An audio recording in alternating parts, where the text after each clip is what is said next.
नमस्ते दोस्तों, कैसे हो आप सब। उम्मीद करती हूँ बहुत ही अच्छे होंगे। ये बताने के लिए कमेंट बॉक्स में जय हरि विष्णु अवश्य लिखिएगा। तो आज हम बात करेंगे मोक्षदा एकादशी 2024 में कब है। 11 या 12 दिसंबर। भूल करके भी ना करें यह 5 काम। तो आइए जानते हैं ऐसी कौन सी 5 कार्य है आपको भूल से भी नहीं करने हैं और सही तिथि, शुभ मुहूर्त, पूजा विधि अवश्य जानें।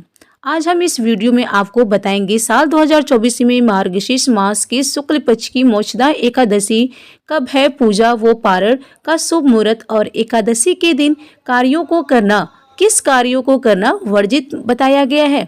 तो जरूर समझें और वीडियो में अंत तक जरूर बने रहें। उससे पहले दोस्तों, यदि आप सब हमारे चैनल पे पहली बार आए हो तो प्लीज़ हमारे चैनल को सब्सक्राइब कर लीजिएगा। नीचे बेल आइकन बटन है, उसको प्रेस कर दीजिएगा ताकि आने वाले हर एक नोटिफिकेशन वीडियो आप तक सबसे पहले पहुंच सके। तो आइए शुरू करेंगे। पंचांग के अनुसार मार्गशीर्ष या अगहन मास के शुक्ल पक्ष में आने वाली एकादशी मोक्षदा एकादशी होती है। यह साल की आखिरी एकादशी होती है। ये दिन भगवान विष्णु को समर्पित है। मान्यता है कि इस व्रत के प्रभाव से व्यक्ति को मोक्ष की प्राप्ति होती है। आइए जानते हैं साल 2024 में मोक्षदा एकादशी का व्रत कब है, पूजा व पारण का शुभ मुहूर्त क्या है और इस व्रत में क्या नहीं करना चाहिए, जानेंगे। मोक्षदा एकादशी का शुभ मुहूर्त कब है, जानते हैं। साल 2024 में मोक्षदा एकादशी का व्रत 11 दिसंबर बुधवार को रखा जाएगा।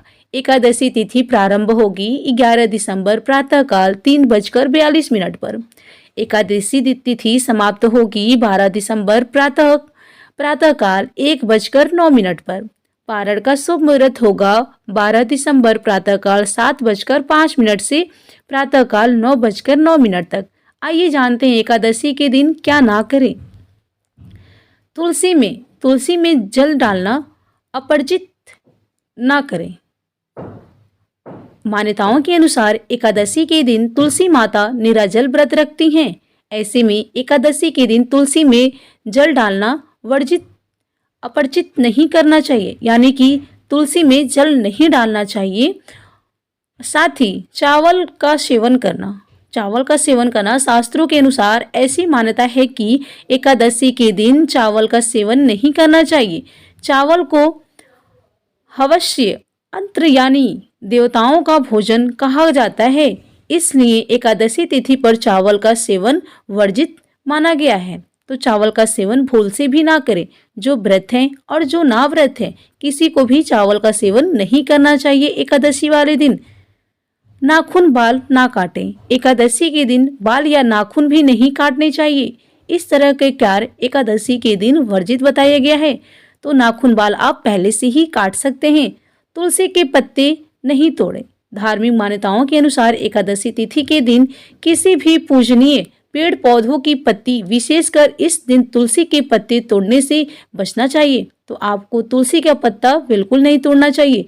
शास्त्रों के अनुसार बताया गया है व्रत के दौरान तामसी भोजन का सेवन नहीं करना चाहिए, इससे पाप मिलता है। पूर्ण रूप से सात्विक भोजन बनाना चाहिए और उसका सेवन करना चाहिए। तो आपको लहसुन प्याज का भी सेवन नहीं करना चाहिए। जिस दिन व्रत रखना चाहिए, यानी कि आपको 11 दिसंबर को व्रत रखनी है, तो आपको 10 दिसंबर से ही शाम को शुद्ध सात्विक भोजन करना चाहिए और अगले दिन 12 को भी शुद्ध सात्विक भोजन करनी चाहिए। इस तरीके से आपको पूजा पाठ करनी होती है और तुलसी दल बिल्कुल ना तोड़े। यदि आप समय से भोजन नहीं ग्रहण कर पाते हैं, समय से पारण नहीं कर पाते हैं, तो आप अगले दिन तुलसी पत्र तोड़ सकते हैं। 5 पत्तियां तोड़ लीजिए और उसको ग्रहण कर लीजिए, पानी पी लीजिए, तो भी आपका पारण मान्य हो जाएगा। उसके बाद से आप भोजन कभी भी कर सकती हैं।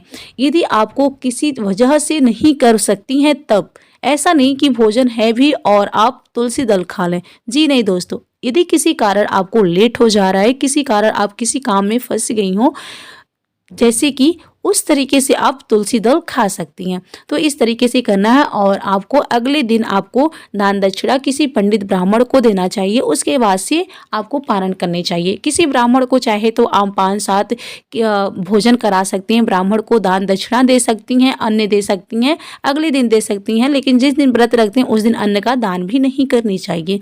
इस बात को विशेष ध्यान रखिए। और मैं बता दूं कि किसी को अपने मुंह से अपशब्द नहीं बोलने चाहिए। इस सारी चीज़ों से आपको बचना चाहिए व्रत के दौरान, इससे पाप लगती है।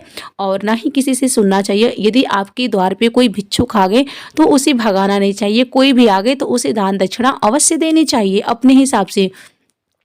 और आपको पूजा विधि सुबह जल्दी उठ करके स्नान आदि से निर्मित हो जाना है। उसके बाद से अपने घर के मंदिर की साफ सफाई कर लेना है। विष्णु जी का फोटो प्रतिमा यदि है तो उनके नीचे आप पीले रंग का वस्त्र बिछा लीजिए। उसके बाद से पुष्प रख करके उनको विराजमान कीजिए, दीपक प्रज्वलित कीजिए और पुष्प धूप अगरबत्ती ये सारी चीज़ें उनको दिखाइए, जलाइए वहाँ पे। और उनको भोग में तुलसी दल जरूर डालना चाहिए, लेकिन तुलसी जी उस दिन नहीं तोड़ना चाहिए। तो आप सब पहले से तुलसी जी के पत्ते तोड़ करके रख सकते हैं। तो तुलसी जी के पत्ते आप एक दिन पहले भी तोड़ सकते हैं, लेकिन मंगलवार को भी तुलसी जी के पत्ते नहीं तोड़ने चाहिए। यदि आप नीचे गिरा हुआ है तुलसी दल, नीचे भी गिरा हुआ तो उसको भी उठा करके आप धुल करके भोग लगा सकती हैं। वो भी साफ सुथरा ही माना जाता है।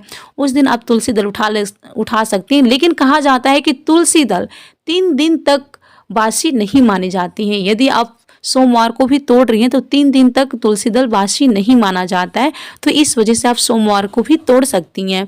यदि नीचे गिरा हुआ तो उसको भी रख सकती हैं। तो विष्णु जी के प्रसाद में तुलसी दल जरूर चढ़ाएं। लेकिन यदि आप साथ में लक्ष्मी जी का पूजन कर रहे हैं तो तुलसी जी को नहीं चढ़ाइएगा। ये सारी चीज़ें आप छोटी छोटी बातें जो होती हैं लोग भूल जाते हैं और इससे आपको नुकसान होता है। तो ऐसी चीज़ों को विशेष ध्यान रखिएगा। तो आप पूजा पाठ में आप भोग इस तरीके से लगा सकती हैं। तो इस तरीके से आपको विष्णु भगवान की पूजा अर्चना करना है। और कथा भी आप किसी के माध्यम से सुन सकती हैं या तो आप खुद भी कथा कर सकती हैं। तो आपको विष्णु भगवान की कथा अवश्य सुनिए और दिन भर आपको विष्णु भगवान की ही चर्चा करनी होती है। यदि आप जिस दिन व्रत हैं किसी भी भगवान देवी देवता की, तो आप उस दिन आपको चर्चा हमेशा अपने मन में या जैसी भी ऐसे विष्णु भगवान की ही मग्न होनी चाहिए। तो किसी का ऐसे बुराई चुगली ये सब नहीं करनी चाहिए, इससे पाप लगती है। तो इस तरीके से पूजा पाठ आप सभी को मैंने सब कुछ बता दिया है। यदि आप सभी को अभी भी कोई भी डाउट रह गई हो तो प्लीज़ कमेंट बॉक्स में कमेंट करके आप सब पूछ सकते हैं। मैं पूरा प्रयास करूंगी आप सभी के सवालों का जवाब देने के लिए, पूरा विश्वास और उम्मीद के साथ बताऊंगी। यदि आप सभी को डाउट हो तो कमेंट बॉक्स में कमेंट करके पूछ सकते हैं। चलिए फिर मिलते हैं नेक्स्ट वीडियो में। यदि आप सभी को मेरा वीडियो पसंद आए तो प्लीज़ हमारे चैनल को लाइक शेयर एंड सब्सक्राइब करना बिल्कुल ना भूलिएगा। और जी हाँ दोस्तों, एक लाइक पक्का कीजिएगा, क्योंकि आप सभी का एक लाइक मुझे बहुत ही हिम्मत और प्रेरणा दिलाती है आगे बढ़ने के लिए। चलिए फिर मिलते हैं ऐसी एक नेक्स्ट राशिफल के साथ, नेक्स्ट वीडियो के साथ, नेक्स्ट व्रत के साथ। ऐसे व्रत त्यौहार कुछ भी यदि आप सब व्रत रखते हैं तो मेरे चैनल को सब्सक्राइब कर लीजिए, क्योंकि व्रत से पहले आप सभी को इस चैनल पे पूरी जानकारी मिल जाएगी। चलिए आप सभी का बहुत बहुत धन्यवाद।